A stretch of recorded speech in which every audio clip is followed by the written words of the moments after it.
আবু জাহেল এবং মুগীরা রাদিয়াল্লাহু আনহু রাস্তার মধ্যে দিয়ে হাঁটতেছেন, মক্কার একটা গলির মধ্যে দিয়ে। হাঁটতে হাঁটতে হঠাৎ রাসূলুল্লাহ সাল্লাল্লাহু আলাইহি ওয়াসাল্লামের সাথে দেখা। তো রাসূলুল্লাহ সাল্লাল্লাহু আলাইহি ওয়াসাল্লাম বলছেন, ইয়া আবুল হাকাম। আবুল হাকাম হলো কুনিয়া ছিল আবু জাহেলের। ইয়া আবুল হাকাম, আল্লাহ এবং তার রাসূলের দিকে আসো। আবু জাহেল কি বলছে? বলছে, তুমি কি আমাদের ইলাহদের গালি দেওয়া বন্ধ করবা না? তুমি কি আমাদের মূর্তিদের গালি দেওয়া বন্ধ করবা না? গালি দিয়েই থাকবা? তুমি চাইতো সেটা আসলে কি? যদি তুমি চাও যে আমরা সাক্ষ্য দিই, তুমি তোমার কথা পৌঁছায় দিছো, তাহলে আমরা সাক্ষ্য দিছি, তুমি তোমার কথা পৌঁছায় দিছো। কিন্তু আল্লাহর কসম, আমি যদি জানতাম তুমি যেটা বলতো সেটা সত্য, তাহলে আমি এটা অবশ্যই মানতাম। কিন্তু আমি এটা সত্য মনে করি না, তাই আমি এটা মানবো না। এটা বললো। রাসূলুল্লাহ সাল্লাল্লাহু আলাইহি ওয়াসাল্লাম চলে গেলেন।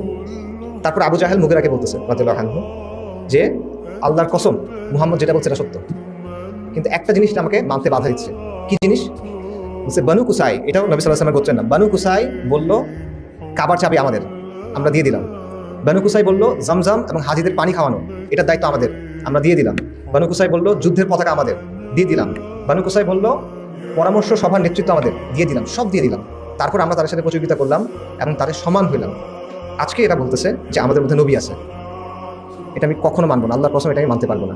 অর্থাৎ এই বর্ণনা অনুযায়ী আবু জাহেল জানতো যে নবী সাল্লাল্লাহু আলাইহি ওয়াসাল্লাম সে সাক্ষ্য দিয়েছে আল্লাহর কসম এটা সত্য, কিন্তু সেটা মানতে পারে নাই।